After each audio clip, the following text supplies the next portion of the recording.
Bwana, usiku wa UEFA unarejea kwa siku ya leo katika hatua ya 16 bora. Tunafahamu ni vilabu 16 tu ambavyo vimefanikiwa kuingia katika hatua hii katika upande wa UEFA Champions League. Mechi za siku ya leo ni nyingi sana, ila kubwa zaidi tutatizama mechi ya Galatasaray na Liverpool, lakini pia tutaenda kuiangazia kwa ukubwa mechi ya Newcastle ambao atakuwa nyumbani kumkaribisha Barcelona.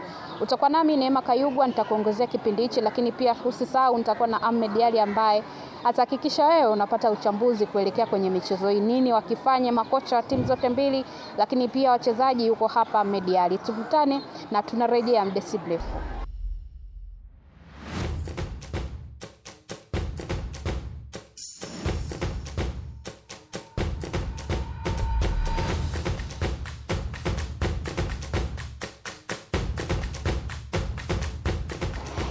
Bwana, majira ya saa 2 na dakika 45 UEFA Champions League tutaenda kushuhudia mechi dhidi ya Galatasaray pamoja na klabu ya Liverpool. Lakini bwana, pale saa 5 kamili usiku tutaenda kushuhudia mechi ya Newcastle United ambaye atamkaribisha Barcelona. Tunafahamu Barcelona msimu uliopita Ahmadi kwenye UEFA hakufanya vizuri, kwa maana hakuchukua ubingwa wala kufika fainali, lakini kwa msimu huu tumeona hatua ya 16 bora mpaka sasa hivi anaenda kukutana na Newcastle ambao kwa upande wa ligi hawafanyi vizuri. Lakini tukija kwenye michuano kama hii, kuna baadhi ya timu ambazo hazifanyi vizuri kwenye ligi lakini zinakuja kuonesha kitu kikubwa kwenye upande wa michuano mingine. Mechi ya Newcastle pamoja na Barcelona ambaye atakuwa ugenini, unaitazama vipi kutokana na aina ya vikosi vyote hivi viwili?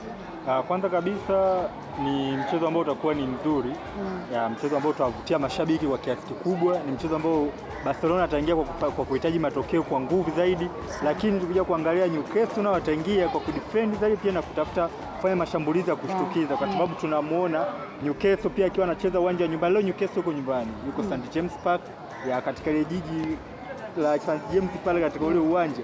Mara nyingi huaga Newcastle anapewa nguvu kubwa sana mashabiki wake, na mara nyingi wanatoa upinzani mkubwa sana. Kwa hiyo tutakuja kuona leo Newcastle atakuja na ratiba gani mpya mbele ya uso kwa uso na klabu ya Barcelona. Tutakuja kuona ataenda kufuta ule uteja ambao alikuwa nao katika hii miaka hivi karibuni, japokuwa hawana historia ya kukutana mara kwa mara sana Barcelona na Newcastle. Kuja kuangalia hata katika awamu zao 5 walizokutana, unaona bado Barcelona ana mfululizo mzuri wa matokeo ama matokeo mazuri wanapokutana head to head. Ukija kuangalia mechi 5 Barcelona ameshinda mechi 4 zote, alafu huyu amekuja kushinda mechi moja Newcastle. Pia Newcastle ushindi wake mkubwa unakumbuka labda alopata mwaka 1997 ambao aliweza kushinda bao 3-2. Kuna kuja kuona huo ni tangia mwaka 1997 hajawahi kubahatisha ushindi mkubwa mbele ya Barcelona hadi miaka ya 2026. Kwa naona miaka zaidi ya 20 na imepita, bado Newcastle hajabahatika kupata ule mshindi mnono, licha ambao alishinda 1997 ambapo pia ulikuwa ni ushindi wa kihistoria, ambapo magoli yote matatu ya Newcastle alishindwa na mchezaji mmoja, Faustino Asprilla. Kwa hiyo ndo aliweza kushinda magoli matatu kwa wakati katika mechi moja. Baada ya hapo bado hajabahatisha kushinda ushindi mnono zaidi mbele ya Barcelona. Kwa hiyo leo sasa Barcelona kama wataendeleza ubabe mbele ya Newcastle ama wataweza Newcastle kabadilisha ubao na kuweza kupindua uteja mbele ya Barcelona. Kwa hiyo tunatarajia kuyaona haya. Ukiangalia kwa msimu uliopita klabu ya Barcelona aliweza kushinda goli 2-1 na magoli yote mawili aliweza kufunga mchezaji kutoka Manchester United, tunamwongelea Rashford. Unaona akienda kuirudia siku ya leo, ama tunaona kiwango cha Barcelona au ule ushindi wa msimu uliopita unaenda kujirudia ama kuwa mkubwa zaidi? Angalia timu zote mbili, umetaja kwamba Newcastle ni muda mrefu tangu apate matokeo mbele ya Barcelona, lakini Barcelona katika michezo ukiangalia mitatu iliyopita ameweza kushinda michezo yote alivyokutana na Newcastle. Ukiangalia msimu wa mwaka jana kashinda mchezo 2-1, lakini kwa sasa hivi tumwangazie Barcelona ambaye bado kwenye ligi naye anakimbizana pointi na mpinzani wake Madrid. Lakini tuje kwenye UEFA, kipi tukione kipya kwa Barcelona ili tuseme hii ni timu kubwa barani Ulaya, lakini pia ni timu kubwa kwa upande wa La Liga? Kikubwa tunachotarajia katika mchezo wa leo ni kasi ya Barcelona kama kawaida.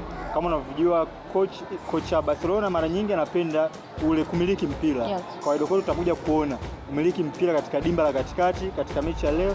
Pia tutakuja kuona mashambulizi ya kushtukiza ambayo watafanya Newcastle kama kawaida yao, mpira wao kushtuka, sababu atajua kabisa katika kumiliki wa mpira tunaweza tukashindwa kuwin battle la viungo wa Barcelona na viungo wa Newcastle. Kwa hiyo anaweza kumwachia Barcelona half yake yote au 75% amiliki mpira, lakini wao watategemea kudefend kwa kiasi kikubwa, kucheza katika low block, pia kufanya mashambulizi ya kushtukiza. Anaweza kuwasaidia wao kwa spidi ya mawingu kwa kutumia flank za pembeni, ikasaidia wao Newcastle kupata goli kwa kushtukiza, pia kurudi katika nafasi zao kurecover, ili kuzuia ile transition ya Barcelona ambayo inafanya zaidi kutumia viungo vyao wakati pamoja na flank za pembeni, ili wasije kuleta madhara katika klabu ya Newcastle. Bwana, Barcelona na Newcastle United wao watakutana majira ya saa 5 kamili usiku kama nilivyokujuza, lakini michezo ni mingi sana ukiachilia mchezo wa Barcelona pamoja na Newcastle United, lakini pia klabu ya Galatasaray bwana wataenda kumenyana na klabu ya Liverpool, lakini Atalanta yeye atakutana na Bayern Munich, lakini Atletico Madrid mbele ya Tottenham Hotspur. Naomba unipe na mtazamo wako katika hizi mechi tatu, kianzia Galatasaray pamoja na Liverpool, matokeo yatakuwaje? Atalanta na Bayern Munich, lakini ukimaliza Atletico Madrid pamoja na Tottenham Hotspur. Nani kati ya hizi timu unampa nafasi ya kushinda siku ya leo katika mchezo wa kwanza? Kwanza kabisa mechi ambayo itakuwa ni bora, pia ni mechi tamu. Ni mechi ambayo kati ya Galatasaray na Liverpool. Yes. Ni bonge la mechi. Kwa hiyo ndio maana ukiona ni timu ambazo zenye sometime unaweza tukasema zenye uzito sawa kwa namna yake katika haya mashindano ya UEFA. Pia ni timu ambayo yani mechi wanapokutana huwa mechi ni nzuri sana. Na mara ukirejelea katika takwimu za mechi 5 za mwisho ukiangalia sare zimeenda mechi 2, Galatasaray ameshinda mechi 2, Liverpool ameshinda mechi 1. Kwa hiyo baina yao unaona kabisa Galatasaray ana takwimu nzuri mbele ya Liverpool. Lakini pia Galatasaray anapocheza pale nyumbani Istanbul, pia huwa nguvu kubwa yani tunasema push kubwa inapatikana kwa mashabiki wake. Miongoni mwa mashabiki bora duniani, uwezo ukaacha Istanbul. Ni mashabiki ambao wenye vibe na wenyeza kuisukuma timu yao kupata matokeo mbele ya mpinzani. Kwa Liverpool ana kazi kubwa sana ya kufanya siku ya leo, na asipojiangalia anaweza kadondosha tena alama pale pale Istanbul, kwa sababu imekuwa ni wakati mgumu sana Liverpool. Ukiangalia mechi ya mwisho walipoteza ile bao 1-0, Liverpool amepoteza pale Istanbul, na leo mechi inachezeka tena pale. Kwa hiyo unakuja kuona ni mchezo ambao utakuwa mkubwa sana kwa mechi za UEFA, kwa sababu pia ni mchezo ambao wa ufunguzi pia katika raundi ya 16. Yani mchezo ambao utakuwa ni bora zaidi katika raundi ya 16 mechi ya kwanza. Kwa pia unakuja kuwa ni mchezo ambao utahitaji Liverpool atahitajika kutumia nguvu ya ziada na kufuta uteja kupoteza pale Istanbul, ili kuhakikisha anakuwa na takwimu nzuri mbele ya Galatasaray. Na Galatasaray kama unavyojua huwa wanatumia flank sana za pembeni, wanatumia nguvu kubwa ya mashambulizi ya kushtukiza. Pia kama nilivyosema hapo awali, nguvu kubwa zaidi natoka kwa mashabiki zao wakiwa nyumbani.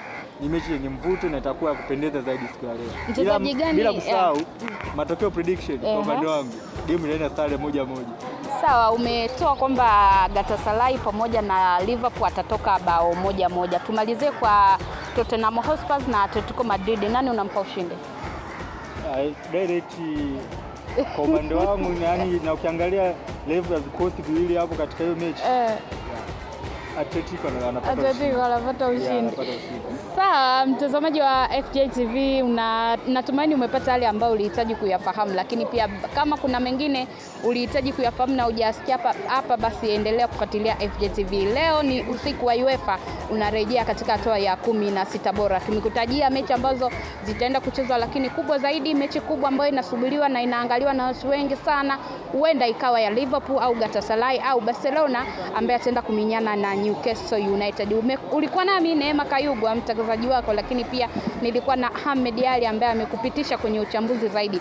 Na wewe pia unaweza ukatoa mtazamo wako, ni nani na nani ambaye ataenda kushinda kupitia kwenye kurasa zetu mbalimbali za kijamii. Hadi wakati mwingine ndani ya FJ TV.